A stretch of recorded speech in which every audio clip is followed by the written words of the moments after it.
Ada yang pernah ninggalin kuliah, tapi jadi orang tersukses di dunia. Lo tahu siapa orangnya? Namanya adalah Bill Gates. Tentu sudah nggak asing lagi kan di telinga lo. Pria yang juga dikenal sebagai bapak teknologi ini telah memainkan peran besar dalam perkembangan teknologi di dunia melalui perusahaannya, yaitu Microsoft.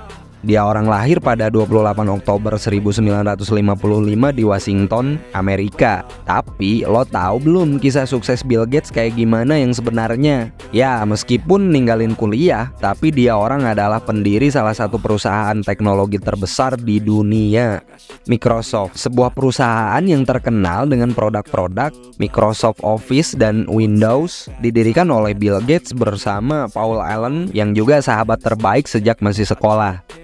Bill Gates berasal dari keluarga berada memang.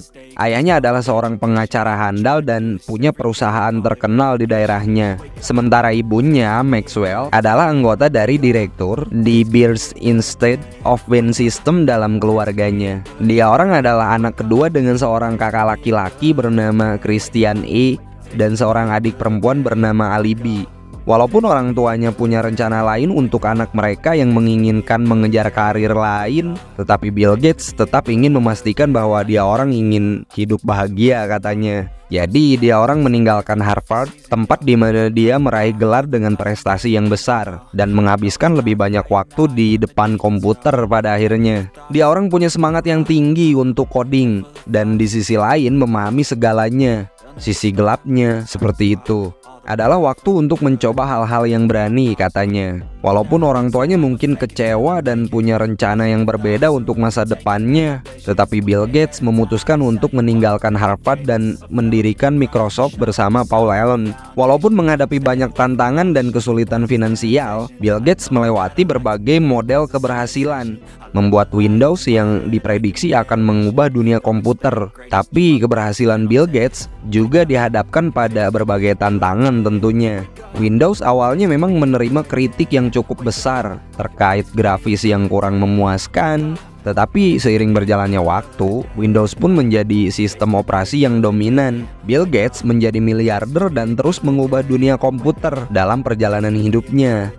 Dia mendirikan juga yayasan amal bersama istrinya, Melinda Gates, yang telah menyumbangkan lebih dari 5 triliun dolar untuk berbagai penyebab kemanusiaan. Bill Gates menjadi salah satu orang paling sukses juga tuh di dunia tentunya. Dalam ceritanya yang menginspirasi, kita orang dapat belajar dari keberhasilannya. Kunci untuk berhasil dalam hidup adalah melakukan hal-hal yang benar-benar penting bagi lo pribadi. Tetap memiliki visi dan bekerja keras untuk mencapai tujuan kita orang.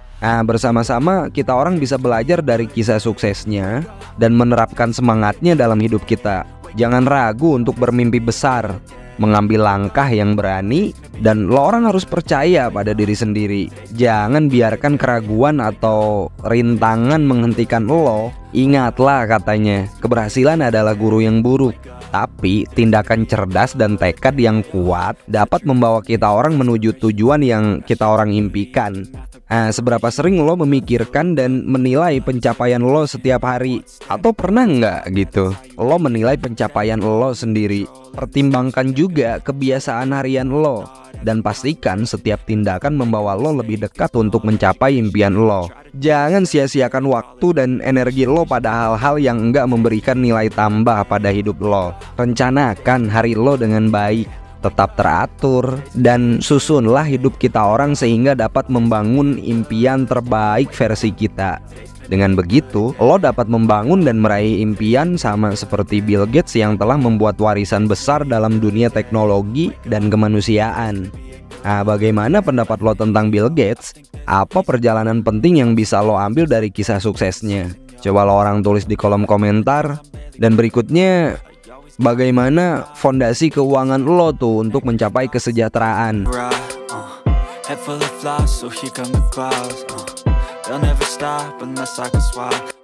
Layaknya membangun rumah, membangun kekayaan juga perlu fondasi yang kuat. Nggak bisa dilakukan sembarangan. Tanpa fondasi yang kuat, yang lo dirikan dengan susah payah bisa ambruk juga kan. Memiliki aliran uang atau cash flow yang positif adalah poin paling krusial dalam membangun kekayaan. Tanpa aliran uang yang positif, keuangan lo mudah roboh. Secara bertahap, lo bisa membuat budgeting dan pos-pos pengeluaran agar lo bisa melihat kemana saja uang lo lari selama ini.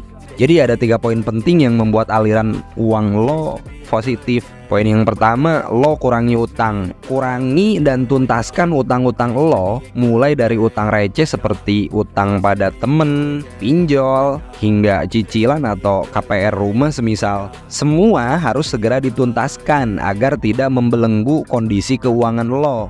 Untuk utang-utang dalam jumlah besar nggak perlu langsung dilunasi cepet gitu. Namun lo harus memastikan bahwa memang utang itu tidak akan mengganggu pos anggaran yang lain. Dan tetapi utang itu ya tetap lo harus bertanggung jawab untuk membayarnya. Maksudnya lunasi utang-utang yang memang terukur dulu gitu. Kemudian poin yang kedua, menurunkan pengeluaran.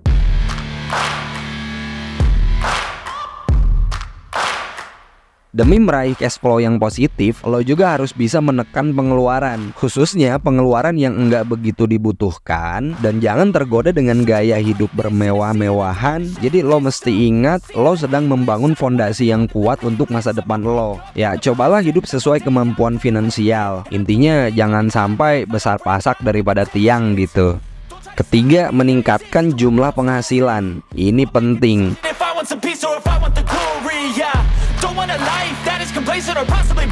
Setelah lo berhasil menurunkan pengeluaran, berusahalah untuk meningkatkan penghasilan. Cari sumber pendapatan lain. Jangan hanya mengandalkan satu sumber penghasilan saja gitu. Lo orang bisa meningkatkan penghasilan dengan mencari pekerjaan sampingan, berjualan. Lo juga bisa meningkatkan penghasilan dengan memanjat tangga karir di kantor lo semisal.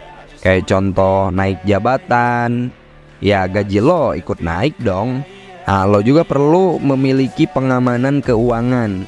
Setelah fondasi dasarnya kokoh, lo bisa membangun tembok dan atap yang melindungi diri dari kondisi di luar rumah yang enggak pasti. Tembok dan atap yang dimaksud adalah asuransi atau dana darurat semisal. Pertama, asuransi. Lo harus mulai sadar akan pentingnya asuransi. Soalnya asuransi bisa melindungi lo dan keluarga dari hal-hal yang bisa menguras isi rekening lo secara serentak gitu.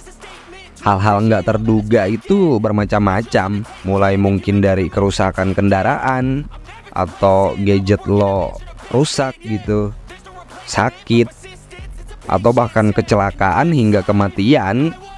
Berikutnya, dana darurat. Kita orang nggak tahu pasti apa yang akan terjadi di masa depan. Baik itu 1 tahun ke depan, sebulan ke depan, bahkan seminggu atau sehari kemudian, bahkan atau 1 jam ke depan.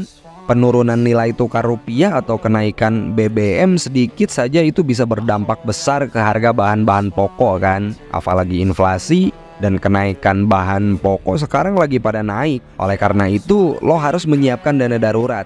Dana khusus ini bisa menjadi safety net yang dapat melindungi lo dan keluarga lo dalam keadaan darurat tentunya. Kemudian memiliki passive income. Setelah fondasi dasar lo yang kokoh, tembok dan atap yang melindungi lo juga aman, langkah selanjutnya adalah rumah lo ya harus nyaman. Lo bisa melakukannya dengan mencari passive income alias penghasilan yang pasif. Penghasilan pasif itu bisa datang dari mana aja. Umumnya orang-orang melakukannya dengan mendirikan usaha atau berinvestasi. Pertama nih, contoh investasi. Jangan asal dalam berinvestasi. Lo pun perlu belajar dan memahami seluk-beluknya agar cuan investasi bisa maksimal. Lo harus memahami instrumen investasi, bagaimana cara memilihnya, menganalisis variabel yang ada, serta selalu mencari tahu informasi terkini soal investasi lo. Setelah itu, let the money work for you. Usaha dan bisnis. Orang-orang yang memiliki kebebasan finansial memiliki satu kesamaan. Mereka orang punya usaha dan bisnisnya yang mapan gitu. Coba lo cek orang-orang terkaya di Indonesia semisal. Atau nggak usah jauh-jauh, cek temen atau keluarga lo yang makmur. Mereka orang pasti biasanya punya usaha yang memberikan penghasilan pasif yang stabil. Bisa berbentuk usaha kos-kosan, hingga bisnis besar minimarket gitu, swalayan. Nah, membangun kekayaan emang ibarat membangun rumah. Lo harus memilih bahan-bahan terbaik, dibangun oleh orang-orang kompeten, dan dilakukan secara berhati-hati. Jadi ya lo harus sabar dalam melakukannya. Demi terwujudnya rumah yang ideal, lo nggak bisa mengabaikan satu poin dan langsung loncat ke poin yang lain. Contoh belum punya dana darurat gitu, lo sudah ingin mencari cuan dengan investasi. Ya nggak semudah itu. Lakukan aja perlahan, selangkah demi selangkah.